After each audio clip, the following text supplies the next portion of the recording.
Para quem não me conhece, eu sou Letícia Halp, eu estou como presidente do Conselho Regional de Farmácia do Rio Grande do Sul e eu estou aqui hoje representando os meus diretores, né, o Tarso, a Luciana Leg e a Zelma. Para quem não sabe, assim, é uma paixão, né, visto que eu sou também homeopata, então a gente vê assim, ó, fica muito feliz com a crescente, né, das práticas integrativas aí, principalmente entrando agora junto aí com a oncologia, que é por si só uma área que se diferencia das demais, porque também ela é responsável pelo tratamento do câncer, essa doença tão agressiva, assim, que requer um atendimento multidisciplinar e mais humanizado. E aí a gente fica feliz quando as práticas integrativas, elas começam a fazer esse papel. Atualmente a gente sabe que o tratamento padrão do câncer, ele é baseado no uso de drogas citotóxicas, na radioterapia, na quimioterapia, na cirurgia, mas a gente vê aí a crescente dos tratamentos complementares e integrativos, recebendo essa atenção maior aí nos últimos anos, assim como a gente vê o próprio crescimento, né, das práticas integrativas em todas as áreas das quais a gente atua aí. Então, isso nos deixa realmente muito feliz. Por isso, então, ela vem surgindo, a medicina integrativa, como uma estratégia interessante para que, principalmente para aqueles indivíduos que sofrem, né, com essa patologia, porque ela combina o tratamento convencional com a terapia complementar, que vai integrar, então, buscando, né, o equilíbrio dessa energia vital, integrando corpo, mente e espírito. Pensando nisso, então, foi assim que a gente, né, pensou nessa capacitação desta noite, com o tema Medicina Integrativa na Oncologia, uso do visco-albo no tratamento do câncer. E para a gente falar um pouquinho desse arbusto hospedeiro e apresentar um breve histórico sobre o seu potencial terapêutico nas diferentes preparações. Então, para falar do assunto, nós convidamos a farmacêutica Carla Olandino. A Carla, ela é professora titular do Departamento de Fármacos e Medicamentos da UFRJ. Também ela é diretora de Relações Institucionais da mesma universidade. Eu agradeço, então, a presença de todos nessa noite, em especial, então, a ti, né, Carla, por ter aceito o nosso convite em compartilhar esses conhecimentos conosco. Antes de dar início, então, algumas coisinhas, né, que já estavam na tela, mas que é importante sempre a gente relembrar. Então, a gente pede que todos fiquem com seus microfones desligados, para evitar ruídos durante a apresentação. Como o Lucas falou no início, né, essa palestra ela está sendo gravada e depois ela vai ser disponibilizada no acesso restrito posteriormente. A gente tem feito um trabalho, a nossa comunicação muito legal, de também colocar, né, no YouTube trechos gravados, porque muitas vezes a gente não tem a disponibilidade de usar, de assistir, de ter o tempo para assistir toda a palestra, mas a gente pode assistir também trechos. Assim como essa, nós temos várias palestras também gravadas, que vocês podem assistir aí no nosso canal do YouTube. Podem, então, anotar também as dúvidas durante a apresentação, que no final a gente vai abrir o espaço para os questionamentos e para organizar as falas, conforme a sequência do chat ali. Então, vocês podem colocando no chat os questionamentos, que aí a gente vai seguir aquela ordem. Eu desejo, então, um excelente evento para nós hoje, e a palavra está contigo, Carla. Um prazer tê-la aí conosco. Muito obrigada, Letícia. Obrigada pelo convite, em especial a minha amiga Janaíne, que sempre me privilegia com esses momentos especiais, né? É uma alegria estar aqui com vocês hoje e poder falar um pouquinho da viscoterapia, que é um tema assim tão apaixonante, né? Que eu venho desenvolvendo aí desde 2016.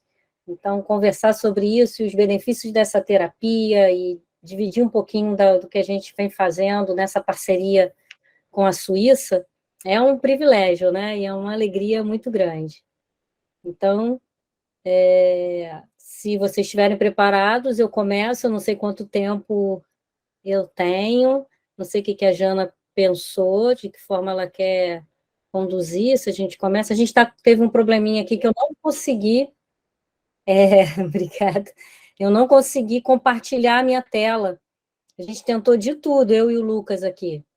Mas é algum problema do meu computador, porque outros sites, como Zoom e outros, eu consigo compartilhar, e eu não sei o que está acontecendo. Lucas, de repente o Lucas compartilha e aí tu vai pedindo para passar os slides, pode ser? Isso aí, foi o que a gente Eu combinou. vou ter que dar esse trabalho para o Lucas, infelizmente. Tudo bem. E aí a gente... Já passou a apresentação para ele?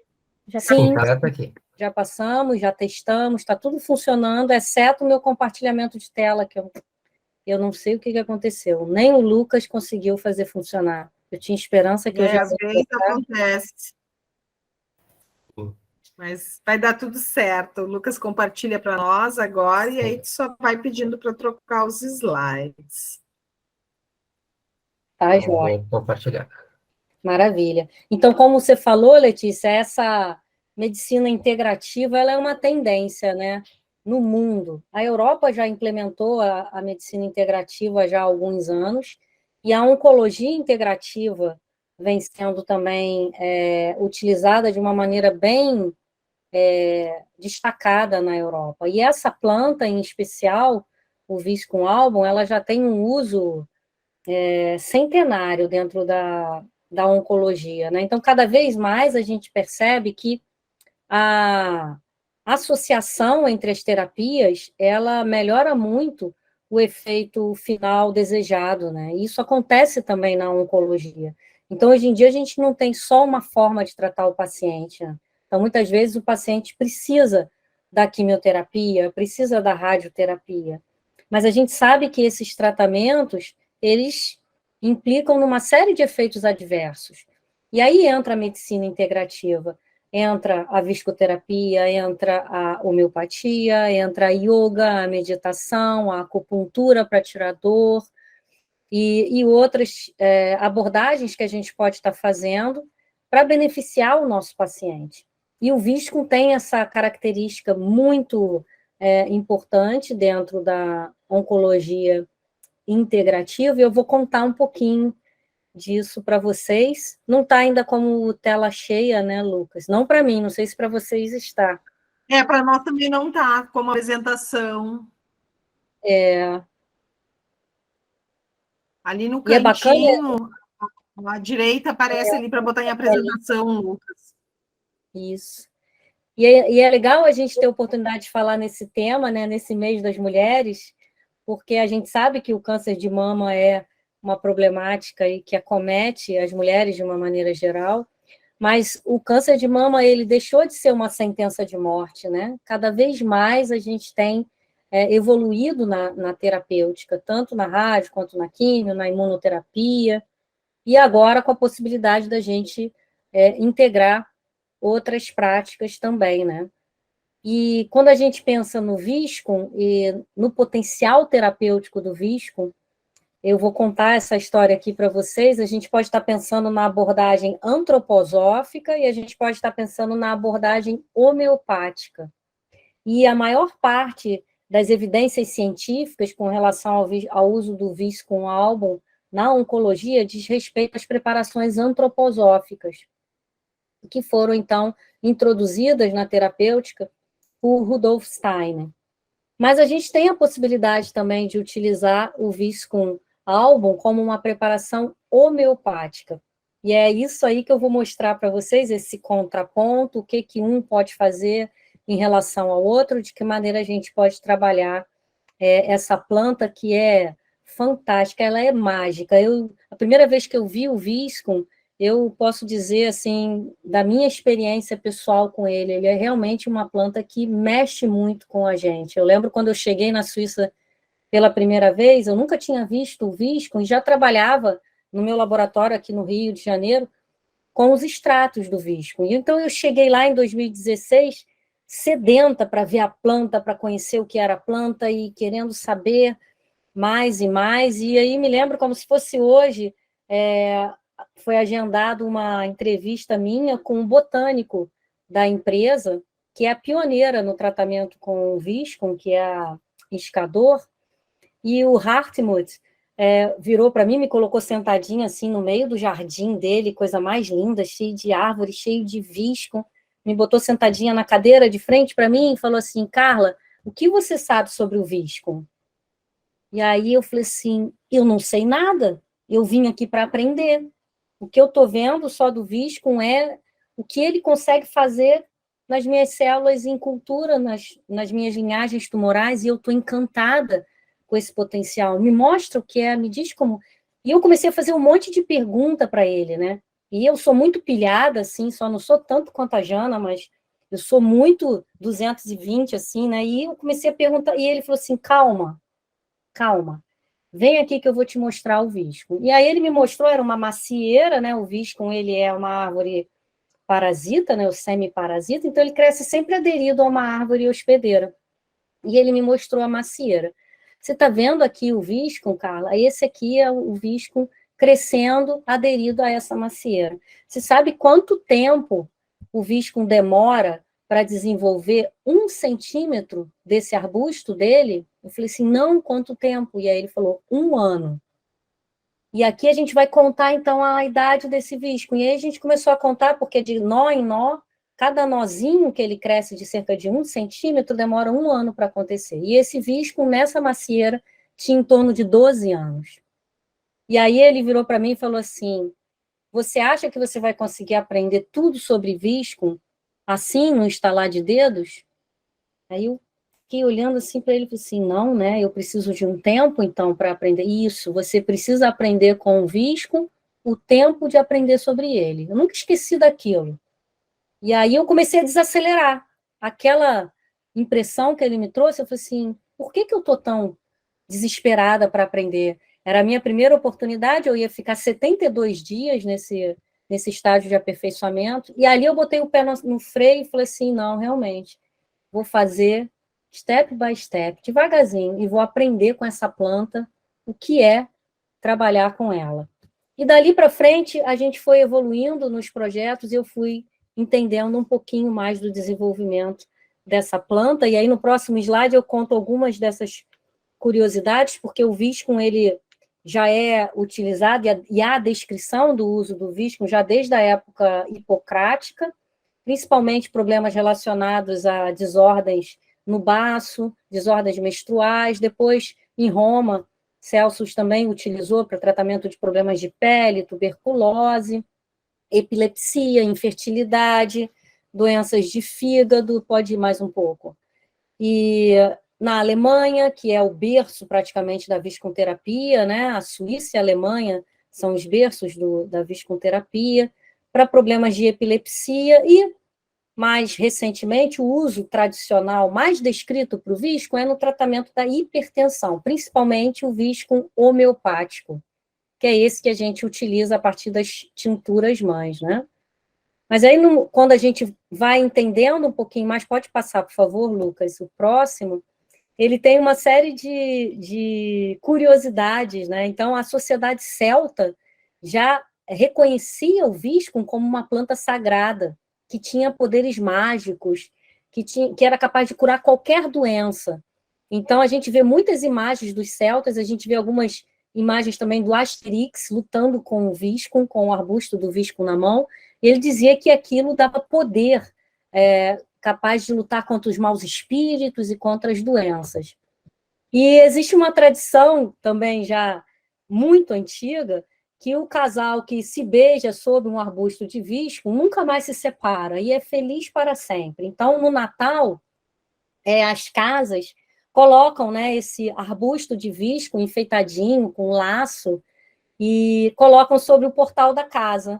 E todo mundo que passa por ali, se der o beijo no seu amor, é feliz para sempre. Eu não perdi a chance de fazer isso com o meu amor quando eu estive lá em 2018, e estamos felizes e esperamos continuar assim para sempre. Então, essa é outra tradição também em relação ao visco. Então, ele é uma planta interessante porque, no inverno, ele dá origem aos frutos, o que não é comum, né, nas plantas da Europa.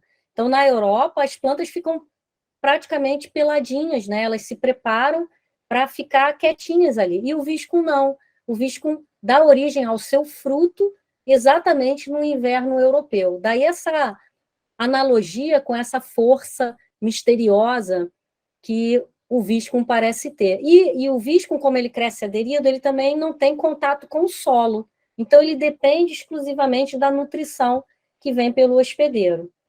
E no ano de 2007, mais ou menos, aquele cantor Justin Bieber, a Janaína conhece, ela é fã dele, gravou também um clipe sobre o visco, que eu vou mostrar aqui para vocês. Eu acho que é o próximo. E falando desse poder do visco, ele vai, então, atrás da amada dele e ele pode tocar. E ele fala justamente que ele está ali esperando, embaixo do visco, a chegada dela. Para mim está sem som, não sei se está com som para vocês. Mas o refrão é exatamente esse, né? With you, under the mistletoe. Pena que não tem som, né? A gente testou antes e estava funcionando. Esse foi um clipe que ele gravou em 2007, a primeira vez que o Justin veio ao Brasil também. Essa foi uma das músicas que mais tocou, contando a história do mistletoe, que é como ele é conhecido também na Europa, né? Então, a tradução para mistletoe é visgum, né? Então, tem que compartilhar o som, mas não eu, né? No Zoom tem, pois é. No Zoom, para passar vídeo, tem que botar num comando lá, compartilhar som, que aí o som do computador vai sair na apresentação também para as pessoas. Entendi. Mas eu não sei muito esse Meet aqui, como é que é. Mas a gente testou antes, né, Lucas? E tocou. Bom. Tocou só para mim, né? Não tocou para os outros. Ah, entendi. Bom, então tá. É só uma curiosidade. E depois vocês podem pegar esse clipe dele também, e essa musiquinha, e o refrãozinho, né? Falando sobre a planta. E aí, num próximo, então, eu mostro aqui para vocês esse processo de desenvolvimento do visco, né? Então, esse berry, que a gente chama, esse frutinho branco que parece uma pérola, que só aparece no inverno, é riquíssimo em açúcares e polissacarídeos de uma maneira geral, e por ele ser muito docinho, ele atrai os pássaros, um pássaro em especial que adora comer o frutinho do visco.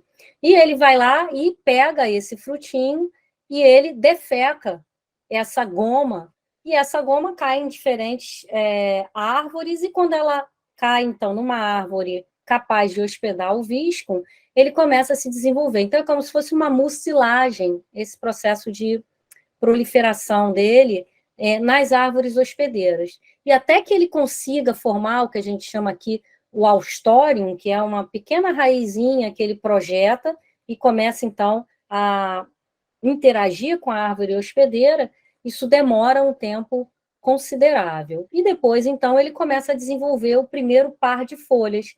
Então, a cada ano, ele dá origem a um parzinho de folhas, e esse buche, que a gente chama, né, ou esse arbusto, vai crescendo dentro, em contato com a árvore hospedeira. Então, aqui, essa árvore que eu trouxe de exemplo para vocês, é um pine. Esse pine é um pinheiro, e a gente usa muito essa pinha para enfeitar no nosso Natal aqui, né?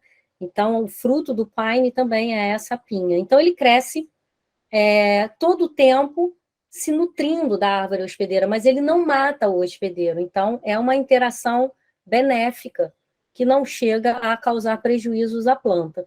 E assim ele se desenvolve sem contato nenhum com o solo, e o crescimento dele vai se dando dessa forma.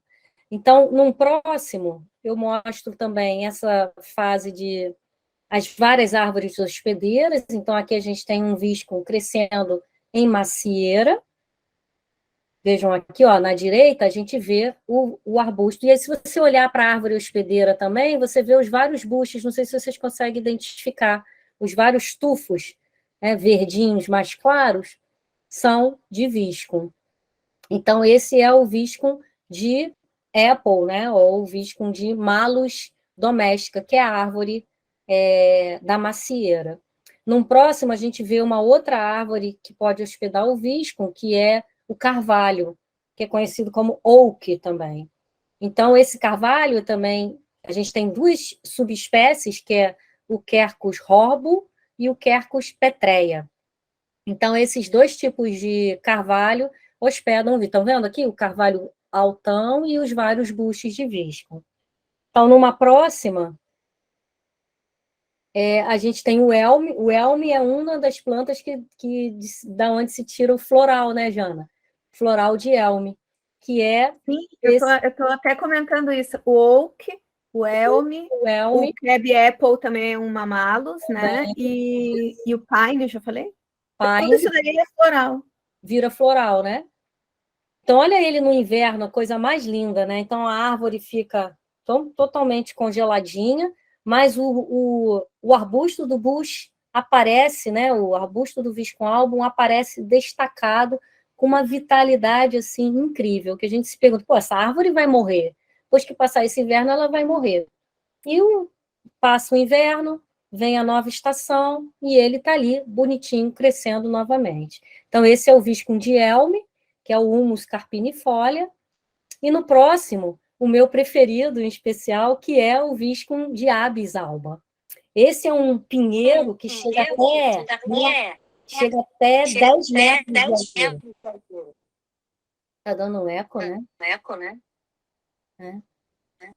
Ok. Então, sim, mas não está ninguém com o microfone aberto, eu acho que... Agora eu acho que foi, fechou. E essa árvore, essa Abies alba, é a coisa mais linda, gente. Então, para subir nela, porque a gente, para coletar o viscum, a gente tem que subir na árvore, né? E ela é tão grande, tão robusta, que a gente vai escalando as próprias hastes dela. Para os outros, a gente coloca uma escada e sobe, né? Mas o Abies, não. Ele é muito resistente e muito grande. Então, a gente escala preso em corda, né? Então, tem as pessoas que recebem treinamento para fazer isso. Eu nunca subi, eu só fico lá embaixo esperando eles me mandarem a amostra para eu fazer as análises, né? E esse viscum desse Abies, ele tem um potencial antitumoral, assim, que é uma coisa absurda de bonita, de espetacular. Por isso ele é um dos meus preferidos, né? Então, no próximo, a gente comenta esse desenvolvimento, então, esse crescimento sempre em árvores hospedeiras. Existe a flor do mistetou fêmea e a flor do mistetou macho, mas só a fêmea dá os berries, só a fêmea dá os frutinhos, que são essas pérolazinhas brancas, né? E aqui mostrando o black cap, que é o pássaro responsável pela propagação do viscum, né? Então, os insetos como a abelha e outros, elas são responsáveis pela polinização e os pássaros pela propagação no momento em que eles deglutem o berry e defecam. Então, aqui tem saindo a gominha, porque é uma mucilagem mesmo, e essa mucilagem é que adere, então, na árvore para fazer o processo de propagação. Então, ele floresce no inverno, ele dá fruto no inverno, né? O que é completamente distinto da grande maioria das espécies vegetais que a gente conhece, né? Então, no próximo, a gente vê, pode passar mais um, esse é Rudolf Steiner, que é conhecido como o pai da antroposofia, e no próximo a gente vê a médica Ita Weckmann, uma alemã, e acho que tem mais um, isso, a farmácia, né, que lá na Europa as farmácias são chamadas de apotheques, né, e a primeira apotheke a produzir a preparação de viscum album foi uma farmácia em Zurique. E a primeira formulação, então, com viscum album foi desenvolvida por essa médica, Ita Weckmann, em parceria com o farmacêutico Adolf Haus, que, então, sob a orientação do Rudolf Steiner, desenvolveram a primeira preparação para uso injetável. E a observação do Steiner sobre o uso do viscum no câncer foi baseada na botânica antroposófica, né? Então, por observação, ele percebia que o visco crescia sempre aderido a uma árvore hospedeira. Então, ele dependia de toda da fisiologia, do metabolismo da planta para o seu desenvolvimento. E quando ele observa isso, ele pensou, né, essa planta deve ser boa para o câncer, porque o câncer faz isso com a gente, né? Ele depende do nosso metabolismo para se desenvolver. E ele começa, então, a investigar as propriedades para o câncer e sugere, então, essa primeira formulação. Então, o desenvolvimento desse primeiro extrato acontece na Suíça, numa cidade muito pequenininha, na Basileia, chamada Arlesheim, que é onde a gente tem esse convênio com a VFK, que é o nome dessa empresa, né? Foreign for Cables Function, não sei falar alemão, mas é isso que em inglês significa Society for Cancer Research, ou Sociedade para o Desenvolvimento do Câncer. Então, nesse ambiente foi desenvolvida essa empresa e essa dedicação, então, ao desenvolvimento de novas formulações a partir do visco para o tratamento do câncer. Então, num próximo, a gente vê os vários laboratórios que na Europa produzem esse extrato. Então, a Abinoba, a Elixor, a Iscador e a Iscusim. Então, a Elixor, se a gente der mais um, e a Iscador, pode apertar mais um, são as duas preparações de visco que a gente tem no Brasil atualmente, né? Então, esses extratos produzidos pela Elixor e produzidos pela Iscador são importados para o Brasil e comercializados por farmácias aqui, e assim o paciente pode fazer o uso do visco. Cada laboratório tem uma forma de preparar esse extrato. Então, o Rudolf Steiner, ele percebeu que a planta no verão era completamente diferente da planta no inverno. Então, o que ele sugere? Ele sugere que se faça a coleta desse extrato, dessa planta no verão, e no verão ela não tem os berries, né? Ela não tem as pérolazinhas brancas, então se coleta, pode passar o próximo, você coleta essas folhas e pode passar, e esses caules no verão, pode passar, e fermenta esse extrato e reserva esse extrato de verão. Quando chega no inverno, entre novembro e dezembro, se faz uma nova coleta de visco, agora incluindo os berries, incluindo os frutos maduros. Então, esses dois extratos são fermentados separadamente, que essa é a forma como ele é produzido por essa empresa, a Iscador. Há outras formas de se preparar, por exemplo, o visco da Elixor não é fermentado, mas o visco da Iscador é fermentado, e essa fermentação foi proposta pelo próprio Rudolf Steiner como uma forma de estabilizar as principais substâncias que têm atividade farmacológica no visco, que eu vou mostrar mais à frente quem são.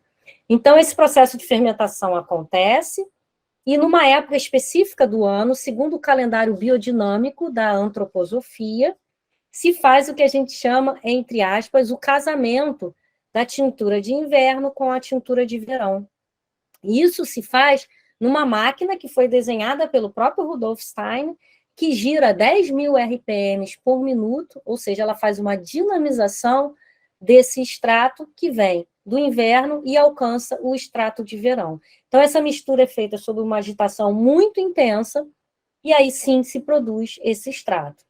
Em seguida, esse extrato é, então, filtrado sob filtração esterilizante, né, todo dentro das boas práticas, e o medicamento, então, é acondicionado em ampolas. Esse processo de separação da planta é muito cuidadoso, muito delicado, é feito manualmente, isso também me chamou muita atenção disso lá, né? Então, a empresa praticamente para e vai todo mundo fazer a triagem do visco. Então, são separados somente aquelas folhas e berries e caules perfeitos, e eles é que entram para esse processo de fermentação. Então, num próximo, a gente vê como é feita essa administração. Então, o que se deseja sempre com a viscoterapia é que se produza uma reação inflamatória no local que ele é injetado. Então, essa injeção ela é subcutânea, e o próprio paciente faz a injeção utilizando uma agulhazinha de insulina. Então, o paciente é orientado pelo médico sobre a forma de fazer essa administração, e a posologia também varia, assim como também varia o tipo de visco que é utilizado. Por quê? A gente tem viscum de quercus, de malus, de humus, de habeas, e dependendo do tipo de câncer, a gente percebe que há uma resposta terapêutica diferente em função da preparação. Então, isso a clínica já tem muito bem definido, e se é câncer de mama, se é câncer de pulmão, se é câncer melanoma, se é câncer de próstata. Então, cada preparação tem uma indicação mais adequada. E essa administração ela pode ser feita tanto para uso humano, como também para uso veterinário. Então, a gente já tem, nos dias de hoje, a aplicação também de visco injetável em cães, em gatos, em cavalos, em animais de grande porte também, assim como a administração na forma de glóbulos e gotas. E aí aqui vem uma diferença, que essa administração em glóbulos e gotas é uma administração homeopática. E para esse uso do visco, a gente faz uma preparação que é a extração em etanol, que dá origem à tintura mãe.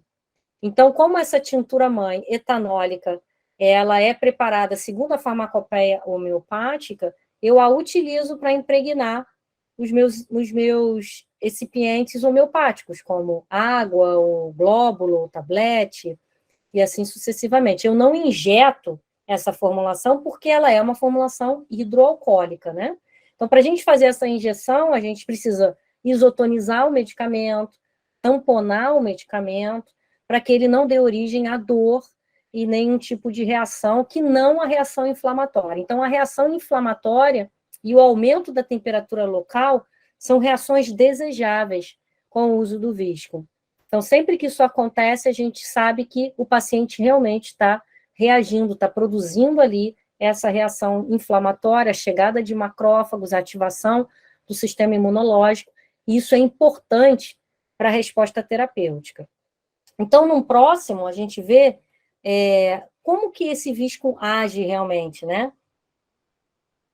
A viscoterapia, ela já tem 102 anos de criação, e hoje em dia já se sabe muito sobre o mecanismo de ação e a forma como essa preparação age, né? Então, o efeito antiproliferativo dos extratos aquosos é muito associado à presença de duas grandes macromoléculas, então no próximo a gente vai ver, que são as viscolectinas, que a gente está representando aqui como mistetolectin, que é uma glicoproteína de alto peso molecular, e um polipeptídeo que é chamado de viscotoxina.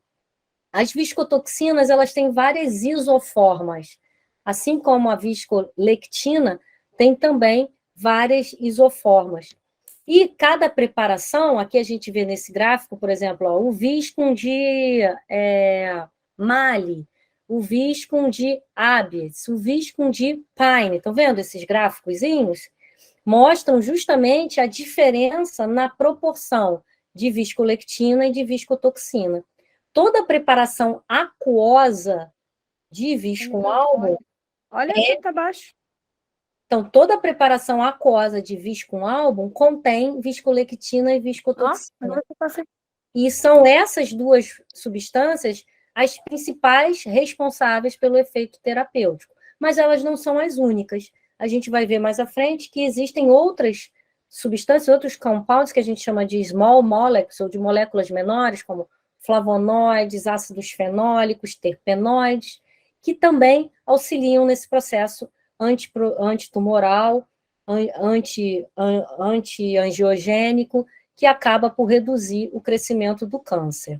Então, no próximo, a gente tem uma outra referência em relação às viscotoxinas. Então, vejam, a gente tem viscotoxina A3, C1, A1, A2, e dependendo da conformação da viscotoxina, ela tem uma interação também diferente com a membrana plasmática. De maneira que, por exemplo, a viscotoxina A3 é uma das mais citotóxicas do visco. Por quê? Porque ela tem uma carga residual positiva, em torno de mais 3, e essa conformação dela dá uma ligação muito confortável com a membrana plasmática. E quando ela se une à membrana plasmática, ela desestabiliza essa membrana e ao desestabilizar a membrana plasmática, ela favorece o processo de lise, ou de morte celular. Em compensação, as viscolectinas, elas têm um efeito muito relacionado à atividade imunomoduladora. Então, enquanto a viscotoxina destrói o tumor, causa necrose, morte por lise, as viscolectinas têm um papel na imunomodulação, atrair macrófagos, despertar o sistema imunológico, aumentar a produção de citocinas. Essa é a resposta que o paciente faz ao tratamento com o visco. Então, num próximo, a gente vê essa questão da variação sazonal. Foi a sacada que o Rudolf Stein teve, né? Quando ele observou isso, falou, poxa, elas são tão diferentes no inverno e no verão, e muito provavelmente elas têm potenciais terapêuticos diferentes, né? E, de fato, se você estuda essa variação sazonal, está bem descrito nesse paper do grupo da Suíça, liderado pelo professor Stefan Baumgartner. Num próximo a gente vê, eles mapearam, coletaram o visco ao longo de um ano inteiro, pode passar de novo, e o que a gente observa? A gente observa que as viscotoxinas, elas têm um pico máximo de produção no verão europeu. Então, entre junho e julho, é quando a planta, o visco, produz a maior quantidade de viscotoxina. Em compensação, no inverno europeu, entre dezembro e janeiro, sobrepõe aqui a produção de viscolectina. Daí a importância da gente ter esses dois estratos, de inverno e verão. O Rudolf Stein fez isso de maneira intuitiva, por observação, mas hoje as pesquisas já mostram que ele tinha toda a razão de explorar a planta nessas duas situações de inverno e verão, porque ali é que você consegue, de fato, obter as maiores concentrações dessas duas grandes moléculas responsáveis pela atividade antitumoral. Então, num próximo, a gente vê, pode passar, é só mostrando isso, que essas substâncias, né? Então, vejo aqui no centro dessa figura, a gente tem a participação das viscolectinas disparando a morte celular programada, a apoptose, envolvida com a citotoxicidade, com a ativação de células natural killer, com a produção de linfócitos T, linfócitos B, né? Enquanto que a gente tem outros componentes do próprio visco envolvidos com a liberação de interleucina 1, interleucina 6, TNF-alfa e estabilização de DNA e outros efeitos que acabam por acontecer no organismo que é tratado com o visco, né? Então, no próximo, a gente vê esse efeito bem claro, né? Então, essa imagem aqui bem didática, onde que eu teria mais viscotoxina, onde eu teria mais viscolectina. Então, as viscotoxinas, elas se projetam mais para a periferia do buche do visco. Então, elas estão mais à periferia do mistetol. Enquanto que as viscolectinas, elas ficam mais concentradas no centro desse buche, certo? E o processo de necrose e apoptose, ele acontece também de maneira diferente. Então, a viscotoxina, ela é muito tóxica e ela induz uma morte principalmente por necrose. Enquanto a viscolectina, ela faz um outro processo de morte celular, que é bastante interessante quando a gente pensa em câncer, que é a apoptose, que é a morte celular programada. Então, o que não morre por necrose se programa para morrer através das lectinas, o que é bem interessante em relação a essa terapia, né? Então, no próximo, a gente vê que o visco ele não age só sobre o câncer. Então, esse é um dado mais recente com relação a outros aspectos e outros benefícios que o visco tem para pacientes oncológicos. Um deles diz respeito à fatiga, né? A fadiga muscular, ao cansaço, à perda de peso. Então, já existiam vários relatos mostrando que a viscoterapia, ela melhora muito essa resposta do paciente. O paciente se sente mais bem disposto, o paciente tem menos dores, né? Então, a gente tem vários relatos mostrando isso, e é muito interessante observar esse efeito do visco. Daí essa questão da oncologia integrativa. Então, nessa revisão sistemática, feita também pelo grupo lá da Suíça, eles deixam isso muito claro, o papel, né, a influência da viscoterapia na melhoria da qualidade de vida desses pacientes oncológicos. Então, no próximo, a gente tem aqui o nosso grupo, né? Então, a gente recebe esse presente, que eu até hoje não sei por que eu recebi, por que eu fui privilegiada com esse projeto, eu me sinto realmente muito privilegiada de ter tido a oportunidade de ser apresentada a essa planta, né? Então, no ano de 2013, eu recebi a visita do Dr. Stefan Baumgartner no nosso laboratório, aqui na Universidade Federal do Rio de Janeiro, para ser um palestrante de um workshop internacional de homeopatia. E ele veio e quis visitar a nossa universidade. Eu, na época, tinha um laboratório bem pequenininho, eu morrendo de vergonha, meu Deus, o que esse suíço vai fazer no meu laboratório? E a gente, não, claro, vamos receber você. Eu falei assim, só não pede para ir no banheiro. Ai, o nosso banheiro é horroroso, não tem papel, não tem... Ai, meu Deus, que vergonha.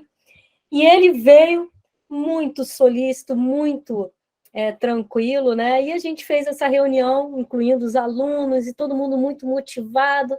E aí ele vira para mim e fala assim, ô Carla, vamos fazer uma parceria para a gente desenvolver um projeto juntos?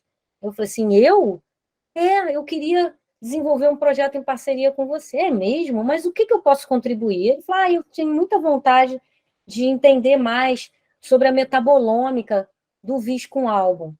E aí eu fiquei olhando para ele com aquela cara de pastel, né? Eu não sabia o que era Viscum album, nunca tinha ouvido falar nessa planta. E metabolômica estava recém começando, né, as ciências das ômicas, e eu falei assim, nossa, eu sei que a metabolômica é uma ferramenta super útil na identificação de compostos, mas eu nunca trabalhei com metabolômica, e eu nunca ouvi falar de Viscum album. E aí ele falou assim, o Viscum album é uma planta muito utilizada na antroposofia. Eu falei, meu Deus, eu nunca ouvi falar de antroposofia também. E aí eu falei para ele, Stefan, eu não conheço antroposofia, eu sou homeopata, nunca trabalhei com isso. Aí ele falou assim, mas tu não teria interesse de fazer isso? Eu falei assim, não teria, mas deixa eu entender primeiro o que é isso. Amanhã eu posso te dar essa resposta? Ele, claro, fica à vontade. E aí, quando ele foi embora, eu fui para o PubMed e comecei, Viscum album, câncer, Viscum album, câncer, e aí apareceu uma pilha de trabalhos publicados, e eu fiquei encantada, e eu comecei a ver que tinha esse uso do Viscum na antroposofia e na homeopatia também. Eu falei, olha que interessante, então essa planta tem essas duas possibilidades, né? E aí, no dia seguinte, eu falei para ele, olha, eu achei bárbara, fantástica, tudo que a gente pode, tudo que já tem descrito, mas eu queria te contrapor um projeto. Ele, qual é? A gente não pode também explorar o potencial homeopático dessa planta, porque a preparação homeopática envolve o uso de etanol como solvente. E a preparação antroposófica usa a água como solvente. E a gente sabe que a água vai extrair substâncias bem diferentes do etanol em termos de polaridade, etc. E a gente poderia comparar a metabolômica de extratos aquosos e de extratos etanólicos. Aí ele, Carla, que ideia boa, acho que nunca ninguém fez isso. Eu falei, olha, eu acho que nunca ninguém fez mesmo, porque eu pesquisei na literatura, pode ser um projeto interessante. Aí ele, eu topo. E aí nasceu o primeiro projeto, que era esse, a metabolômica de Viscum album, de diferentes árvores hospedeiras. E nós começamos, então, esse projeto. Em 2016, eu fui pela primeira vez lá conhecer a universidade, então ele é professor na Universidade de Berna e trabalha também nessa empresa, conheci as preparações de escador e etc. E aí, desse projeto, eu abri mais 6 projetos, né? E hoje a gente tem 9 projetos em parceria com ele, rodando, já temos aluno fazendo doutorado pleno lá, já temos teses e pós-docs envolvidos. Hoje a gente já tem 4 ou 5 professores no Brasil trabalhando conosco em torno do Viscum album, né? E as parcerias foram crescendo e sendo desenvolvidas. E hoje em dia a gente está realmente num processo bem bacana de conhecimento em relação a essa planta, e a gente vem contribuindo de uma maneira bem interessante para a composição desses extratos.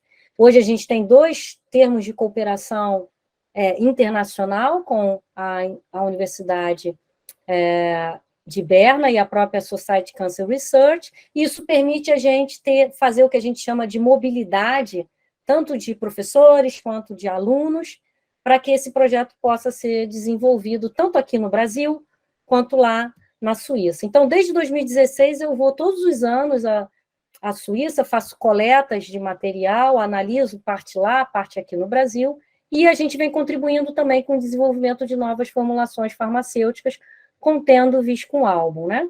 Então, no próximo, a gente vê essa linha do tempo do desenvolvimento, então isso que eu falei para vocês, né? Começamos em 2016 e hoje, em 2013, o envolvimento de vários docentes e de várias instituições. Então, hoje a gente já tem parceria com a Trinity College, com o professor Fábio, onde a gente vem estudando também a metabolômica. Hoje a gente já tem o nosso aluno João Batista, que é aluno de doutorado da Universidade de Basel, e faz o doutoramento pleno, o professor Ivaldo aqui na UFRJ, o professor Garré também na UFRJ, e hoje a gente já abriu essa parceria com a Universidade de São Paulo, com a USP, através da dissertação de mestrado da Cassiana, e abrimos uma parceria também lá no Sul, aí no Sul, né, com a Universidade de Ponta Grossa, com a professora Jane, onde a gente, então, vem estudando a morfologia também do visco. Então, só para a gente ver como que esse networking está crescendo através das pesquisas com visco, né? Então, no próximo, a gente também desenvolveu uma nova formulação, isso foi produto da dissertação do João, e deu origem, então, a um gel transdérmico contendo viscoalbum. Então, quando eu comecei a trabalhar com visco, a primeira coisa que me chamou a atenção foi, putz, esse negócio de dar injeção, né? Quem gosta de tomar injeção, né? Ninguém, né? E um dia, eu apresentando os meus dados para eles, né, eu levei essa proposta. Por que a gente, ao invés de produzir a injeção, a gente não produz um gel transdérmico? Para que a gente pudesse ter, então, a penetração transdérmica do visco, ao invés da gente fazer essa injeção. E aí ele parou o seminário que eu estava dando e falou assim, peraí, Carla, o que você falou? Eu falei, então, a gente podia... é possível fazer isso? Eu falei, olha, eu creio que sim, porque a gente tem os PETs, né, onde a gente faz a adesão à pele. Nunca foi feito nada disso com visco, mas a gente poderia fazer esse gel contendo o extrato etanólico, contendo o extrato aquoso, para isso que existe pesquisa e desenvolvimento, né? E a gente, então, eu quero esse projeto, tá aí, esse projeto realmente me interessa muito. E a gente desenvolveu, então, esse gel e geramos uma patente, né? É a primeira patente nossa com a empresa, junto com a nossa universidade, a Universidade Fluminense, né? Então, num próximo, a gente vê exatamente esse contraponto que a gente propôs fazer, né? Da preparação etanólica com a preparação aquosa fermentada, que é essa de inverno e de verão, e é assim que a gente vem trabalhando essas duas preparações. Em relação à preparação etanólica, que é a homeopática, acho que é o próximo slide, ela é descrita na farmacopeia homeopática, enquanto que a preparação antroposófica é descrita no Códex Antroposófico, né? E, logo em seguida, então, a gente vê como que elas... a gente pode utilizar esses documentos na preparação dessas amostras, pode passar mais um. E quando a gente pensa em matérias médicas para câncer, né? Então, como eu falei para vocês, o uso do viscoalbum, os extratos etanólicos de viscoalbum, são tradicionalmente utilizados para hipertensão. Mas a gente tem relatos em matérias médicas também para uso em câncer, como essas duas aqui que eu trago para vocês, e são baixas potências, né, em decimal principalmente, no uso através de gotas e glóbulos. Então, essa é uma preparação que também, do ponto de vista homeopático, também tem indicação para câncer.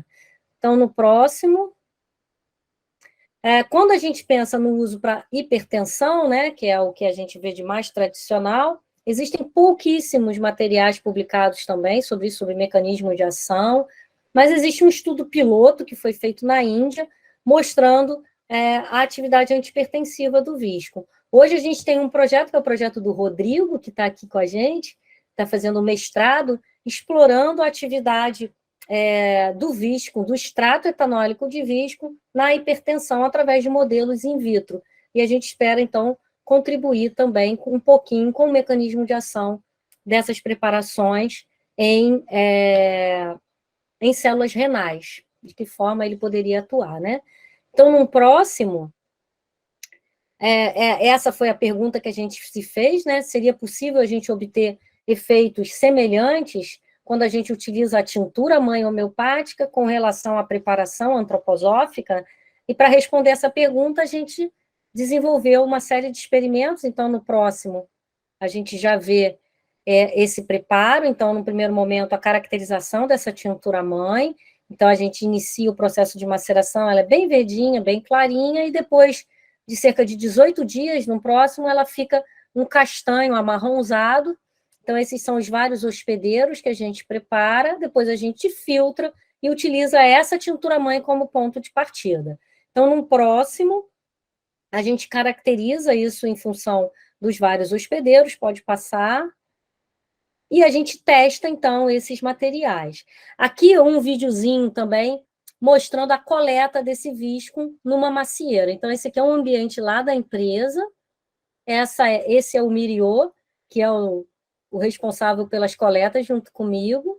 Então, a gente seleciona o visco de 1 e 2 anos de idade, destaca as folhas, destaca o caulezinho dele, coloca também o berryzinho, né, que é o berryzinho verde, não é o branquinho maduro, mas a gente também tem metabolômica do visco no inverno. E assim que a gente termina essa separação, né, essa coleta, a gente imediatamente congela esse material para que a gente possa estudar o perfil químico dessa planta, né? Então, a gente tem um tanque de nitrogênio sempre perto da gente e a gente joga imediatamente esse material e ele é congelado, a gente chama isso de fazer o quench, né? De fazer a interrupção imediata do metabolismo da planta para que a gente possa entender o que ela produz naquele momento, né? E a partir dali, então, no próximo, a gente submete esse material, pode passar, ao estudo da metabolômica. Então, nesse paper que a gente publicou, a gente mostra a coleta apenas de verão, de uma subespécie, que é o Viscum album, que cresce em 3 hospedeiros diferentes, que é o Malus domestica, o Quercus e o Ulmus, em 2 anos consecutivos de coleta. O que a gente queria ver? A gente queria ver se esse perfil fitoquímico ele se repetia e quem eram as principais substâncias presentes nesse material, principalmente as substâncias de baixo peso molecular, certo? Porque as de alto peso, viscolectina e viscotoxina, a gente não identifica por essa metodologia. Então, num próximo, a gente verifica que essas árvores hospedeiras, elas têm perfis, esses viscos de árvores hospedeiras diferentes, têm perfis químicos diferentes, então, embora eles sejam todos Viscum album, subespécie album, eles agrupam em grupos específicos de Malus, em grupos específicos para Quercus e em grupos específicos para Ulmus. Então, botanicamente, eles são todos Viscum album, mas quimicamente eles são arbustos, eles são materiais completamente distintos. Por isso, a gente vem insistindo muito com a importância da gente ter a rastreabilidade da árvore hospedeira. Isso é fundamental para a qualidade dessas preparações. Então, num próximo, a gente mostra como eles são distintos, está vendo? Então, através dos estudos, né, de metabolômica e da análise por PLSDA, a gente vê, por exemplo, essas amostras aqui em triângulozinho azul, são todas de Ulmus carpinifolia. E elas têm marcadores químicos completamente diferentes das de Quercus horbor, que são essas da cruzinha cinza, que, por sua vez, são completamente diferentes de Malus domestica. Então, quando a gente compara esses 2 perfis em 2 anos consecutivos, a gente vê que os perfis são semelhantes e que eles se agrupam de acordo com cada árvore hospedeira. E num próximo, a gente vê quem são os principais marcadores. Então, são ricos em aminoácidos, em lipídios, em açúcar e em ácidos orgânicos. E essa composição química é muito semelhante em relação a essas 2 coletas, o que é bom para a reprodutibilidade, para a rastreabilidade desse material. No próximo, a gente continua essa pesquisa agora olhando um pouquinho para a parte do visco fermentado. Então, como eu falei para vocês, até antes desses nossos trabalhos, se atribuía o potencial antitumoral do visco fermentado praticamente e exclusivamente a viscolectina e viscotoxina. Quando a gente começou a estudar, então, essas preparações e observar a metabolômica dessas preparações, a gente viu num próximo que essas preparações têm uma quantidade enorme de pequenas moléculas que, do ponto de vista terapêutico, são importantíssimas, como os ácidos fenólicos, os flavonoides e os terpenoides. Então, a gente conseguiu identificar mais de 230 substâncias diferentes a partir desses fermentados de Viscum-Album, pode passar, e a gente vê, de novo, que o fermentado de Malus domestica é muito diferente do fermentado de Pine silvestre, do ponto de vista químico também. Por isso, muito provavelmente, o efeito terapêutico, pode passando, Lucas, o efeito terapêutico, né, no câncer também é diferente. Né? Por isso, o Malus é mais eficiente para um determinado tipo de tumor, enquanto Pine para outro tipo de tumor, porque a composição dessas pequenas moléculas que a gente chama é completamente distinta. Então, num próximo também, a gente vê que, considerando as preparações etanólicas, que é o próximo que a gente vê também, a nossa primeira publicação com essas preparações homeopáticas aconteceu no ano de 2018, pode passar, e evidenciou exatamente a presença de compostos fenólicos como um dos principais responsáveis pela atividade antitumoral. E depois a gente continua, então, avaliando os hospedeiros diferentes de 3 subespécies, que é o próximo slide que a gente apresenta, que mostra exatamente esse perfil fitoquímico. Então, aqui a gente já trabalha com 5 árvores diferentes, e aqui que eu falei para vocês que a gente viu que o potencial de Abies alba, do Viscum, que cresce em Abies alba, é estupidamente elevado, e o que vem fazendo a gente investir bastante nessas preparações. Então, num próximo, a gente vê também que essas preparações elas agem nos tumores, então aqui é um tumor de leucemia, multifor, e um tumor de sarcoma, que é Yoshida. E essa preparação aqui, ó, que a gente chama de VAA, que é o Viscum-Album de Abies. Veja que nessa ordenada aqui eu tenho um percentual de células vivas.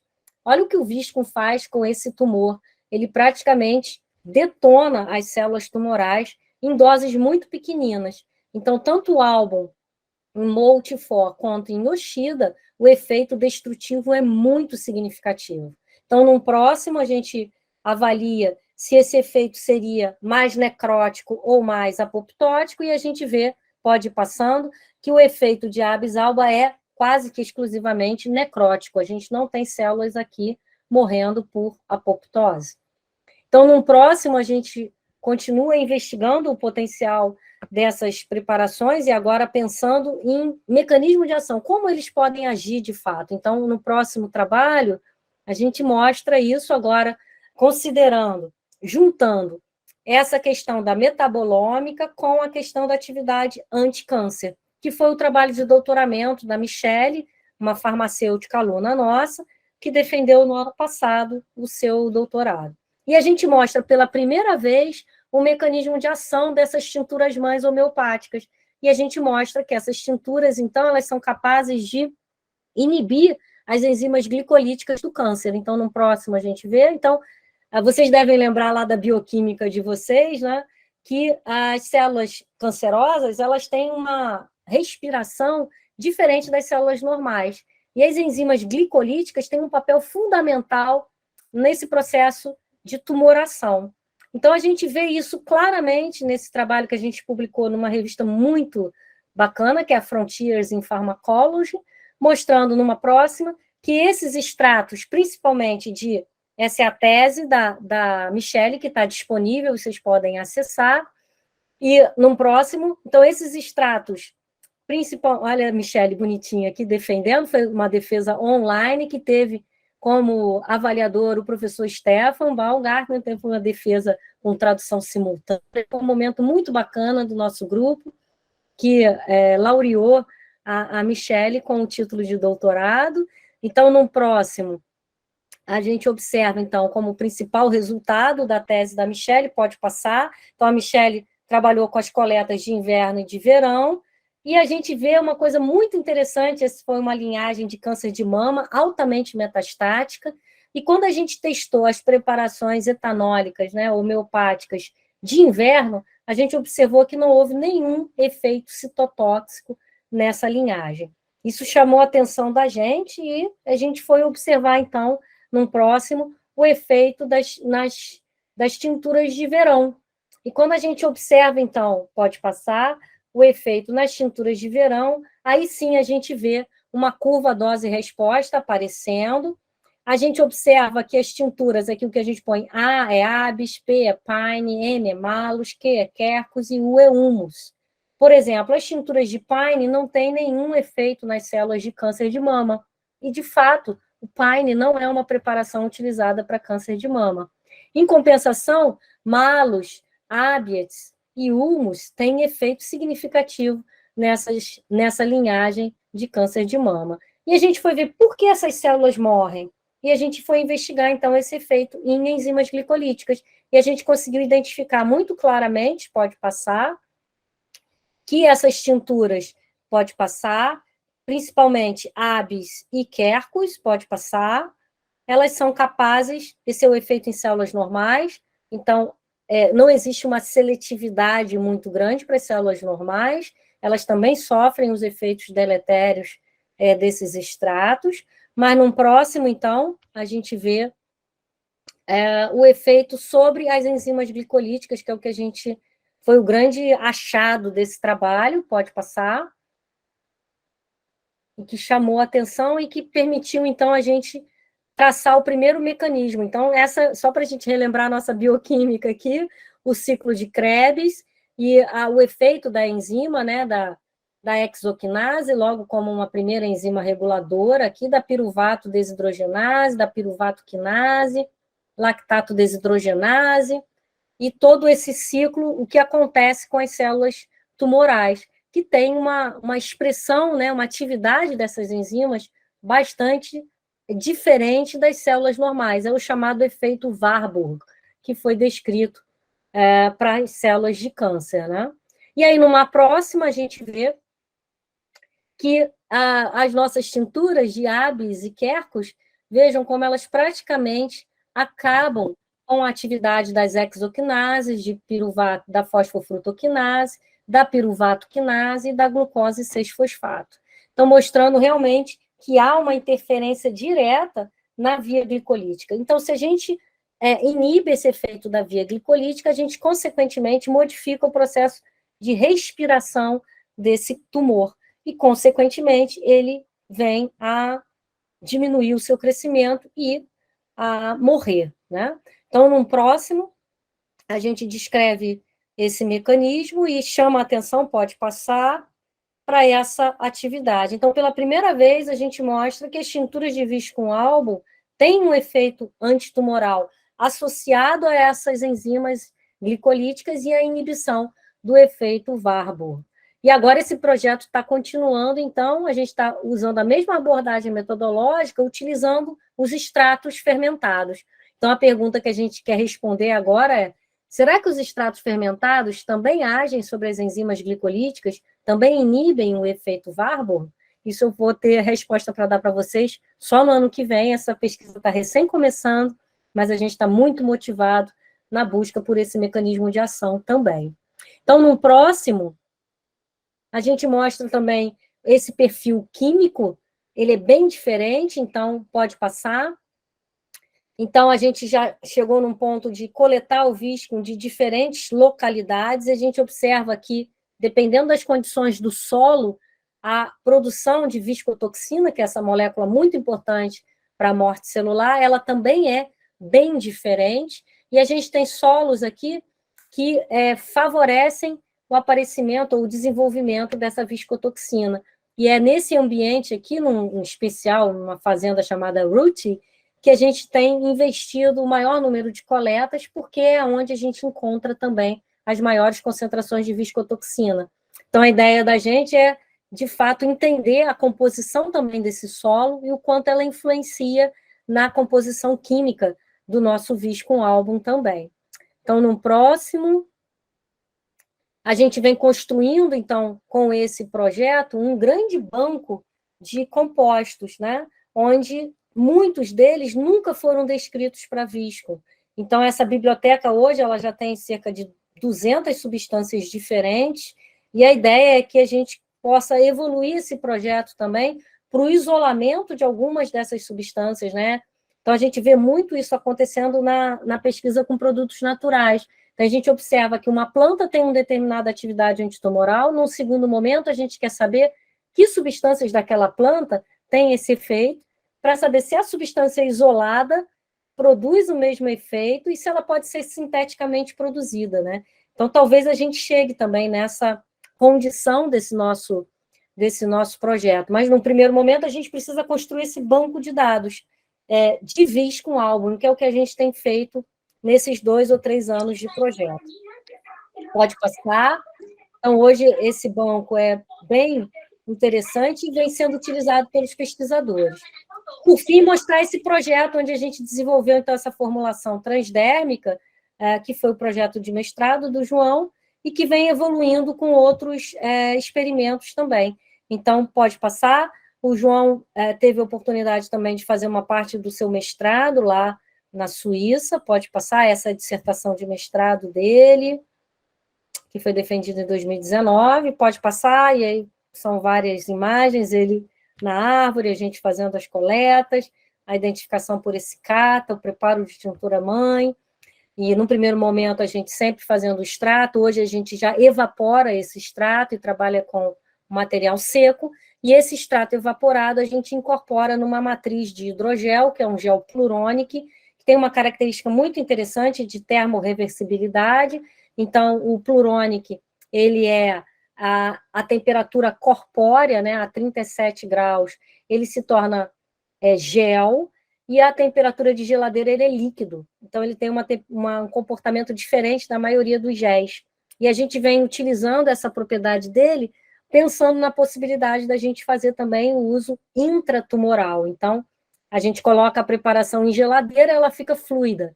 E na hora que você injeta no tumor, ela entumece. Então, a ideia é que dentro do organismo, a 37 graus, você produza essa matriz gelificada, e isso faça com que o tempo de contato da formulação com as células tumorais também aumente. E, com isso, você também aumente o efeito terapêutico, né? Então, essa é uma ideia bem geralzona desse projeto. Mas a gente ainda está caminhando, então, com a pesquisa básica para elucidar esses mecanismos. Como é que está meu tempo? Acabou? Pois é, Carla, inclusive eu ia te dizer assim, para a gente... Tu tem alguns slides ainda, né? Tem os questionamentos, alguns depoimentos. Isso. De repente, assim, consegue finalizar dentro de uns 10 minutos? Consigo, Lê. Perfeito. Agora a gente vai encerrar com essa formulação, porque eu acho que essa, para a parte farmacêutica, é o que tem mais interesse, né? Entender um pouquinho mais desse hidrogel, pode passar. Então, as publicações já estão disponíveis, pode passar. Deu origem, então, ao depósito de patente, pode passar. Pode passar. O paper é esse, pode passar. O primeiro paper que a gente produziu, então, na Pharmaceuticals, mostrando o efeito desse hidrogel em células tumorais e em células normais, pode passar. Isso está à disposição de vocês, ela é open access, então... E a gente vem utilizando o extrato do vis com álbum de Abies alba, justamente por ele ser o mais citotóxico e aquele que apresenta o melhor potencial antitumoral, né? Então, pode passar. Quando a gente comparou esse efeito do extrato aquoso fermentado, que é essa barrinha cinza, com o nosso extrato etanólico homeopático, o que a gente viu? Que o extrato homeopático ele é muito mais citotóxico do que o extrato aquoso. Então, por isso a gente vem investindo mais nessas preparações homeopáticas, tanto em células tumorais quanto em células normais. Pode continuar.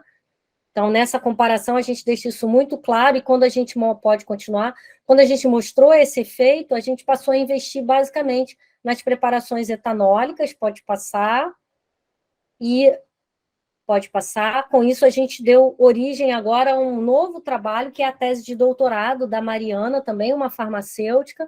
A Mariana atualmente também está lá na Suíça e vai desenvolver uma parte do doutoramento dela estudando as propriedades desse hidrogel. Então, o que a gente está interessado em ver um pouco desse comportamento termorresponsivo do gel Pluronic, que a gente comprova, e a formação de micelas, pode passar no próximo.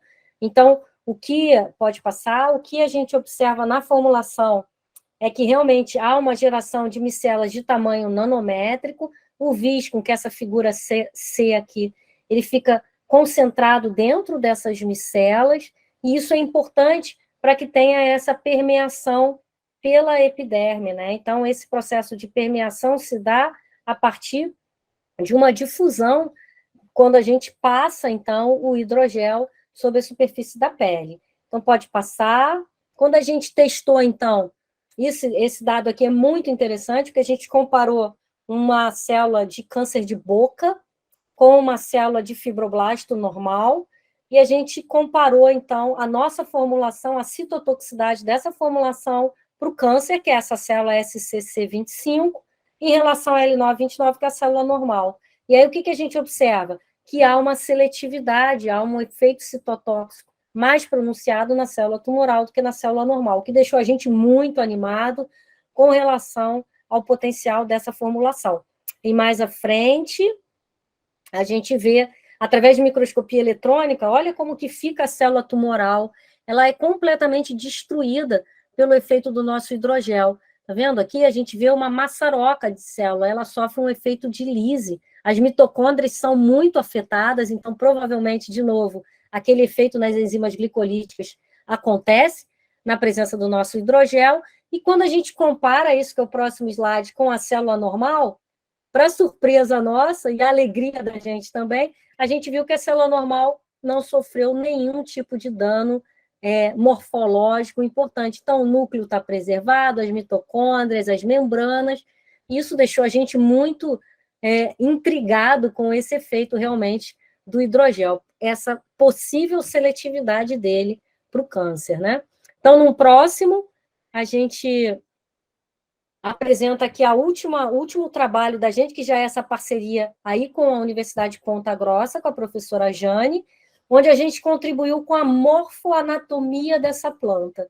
Então, esse é um trabalho assim lindo que foi aprovado agora para publicação na Nature, que encheu a gente de orgulho, né? A gente nunca esperava poder emplacar um trabalho do visco nessa revista, que é a vedete da comunidade científica. Todo pesquisador sonha um dia em publicar nessa revista, e a gente conseguiu agora, com esse trabalho, pode passar, mostrando a morfoanatomia do visco. Então, a professora Jane é especialista em cortes histológicos de planta, ela que faz todos os desenhos da gente, das nossas farmacopeias, né? E a Jane mostrou com uma riqueza assim, de técnicas, as vesículas e os grânulos de amido. Pode passar no próximo. Essa é uma imagem especificamente de um corte do visco, então mostrando toda a distribuição do material, né, da planta. Então, nunca se fez nenhum tipo de trabalho como esse, com o detalhamento que a gente mostrou. O último trabalho que mostrava a morfologia do visco tinha sido publicado em 1986. Então, a gente trouxe realmente uma inovação com técnicas muito modernas, né, que é essa microscopia de varredura. Num próximo, a gente mostra a formação das drusas, né, que são depósitos de carbonato de cálcio que essa planta tem. Num próximo, a gente mostra os grânulos de amido, onde eles se depositam. Então, a gente mostra nas folhas o depósito desses materiais, né? Então, com uma riqueza de detalhamento assim, muito bacana. Num próximo, a gente, então, mostra a publicação propriamente dita, né? Então, esse artigo foi aceito agora, em fevereiro, e a gente está fazendo as correções para a liberação do paper final, né? Mas é essa investigação da morfoanatomia e histoquímica do viscum europeu, viscum album subespécie album, que é a mesma subespécie que a gente agora produziu a monografia para a nossa farmacopeia homeopática brasileira, né? Então, no próximo, a gente mostra isso. Então, a próxima edição da nossa farmacopeia, que, se tudo correr bem, vai ser publicada em 2024, pode avançar, ela já traz a monografia do viscum album da subespécie album, né? E aí pode passar o próximo. A professora Jane também contribuiu com esses desenhos, mostrando a morfoanatomia dessa planta e enfatizando a importância da gente conhecer esse hospedeiro. Então, acho que essa é a grande mensagem que fica dos trabalhos nossos com o Viscum. Quando a gente começou a trabalhar com o Viscum, a gente não tinha rastreabilidade da planta. Então, a primeira tintura que eu preparei com o Viscum era Viscum album. Viscum album. E aí eu perguntei ao laboratório, mas Viscum album de qual hospedeiro? E aí o laboratório me respondeu, isso não é importante, é Viscum album. Eu falei assim, como não é importante? Claro que é importante, a gente tem que saber a árvore hospedeira, porque cada árvore hospedeira vai ter uma produção diferente. E isso a gente vem mostrando com os trabalhos da gente, né? Que, de fato, essa rastreabilidade é muito importante para a gente, para a qualidade da tintura. Por quê? Porque as substâncias vão ser produzidas de maneira diferente, em quantidades diferentes, a partir do hospedeiro. Então, no próximo, consequentemente, o efeito terapêutico vai ser diferente também. Então, esse é o destaque que a gente quer dar para essa próxima edição da Farmacopeia, onde o Viscum vai aparecer na sua monografia, ajudando, então, na identificação desses marcadores químicos aqui no Brasil também, né? Então, no próximo, aí eu concluo mesmo com a nossa conclusão final, né? Então, 3 conclusões só que eu queria destacar para a gente. Então, o potencial terapêutico dos extratos de Viscum no câncer é atribuído à presença de substâncias farmacologicamente ativas que são produzidas pela planta. Isso está muito claro. A composição fitoquímica desses extratos varia em função da árvore hospedeira. E é muito importante para a rastreabilidade do medicamento que a gente conheça a árvore hospedeira da qual o Viscum foi coletado. Eu acho que essa é a principal mensagem desse nosso projeto, né? E aí, eu deixo aqui só um convite para quem nunca veio aqui na nossa universidade, é o próximo. A Universidade Federal do Rio de Janeiro é onde a gente desenvolve essas pesquisas em parceria com a Universidade de Berna e a Society Cancer Research. Se você tem interesse em conhecer sobre Viscum, sobre plantas medicinais, e quiser fazer um mestrado, um doutorado, ou participar com a gente de algum desses projetos, pode nos contactar, que a gente está aberto aí a parcerias e a receber novos alunos e apresentar esse mundo aí da pesquisa acadêmica, que, no final das contas, motiva muito os nossos alunos, porque é a possibilidade da gente estar revertendo esse conhecimento também para a sociedade, né? Então, quanto a gente pode estar contribuindo, enquanto academia, para o desenvolvimento de novas formulações contendo produtos naturais, como o Viscum, né? E assim eu encerro, então, agradecendo muito a paciência, o convite, pode passar o próximo. Essa é a equipe, pode passar. Um agradecimento especial aí a todos os alunos e pesquisadores que vêm trabalhando conosco e nos dando essa oportunidade de investigar o potencial terapêutico do Viscum. E a vocês aí, num próximo, nosso muito obrigado ao Conselho Regional de Farmácia do Rio Grande do Sul, a Letícia, a Jana, que nos privilegiou com essa apresentação de hoje. Esse é meu e-mail e a gente pode estar à disposição para interagir, inclusive, se vocês quiserem me escrever, receberem os artigos completos, curiosidades, a gente está aberto aí para fazer essa troca. Muito obrigada, pessoal.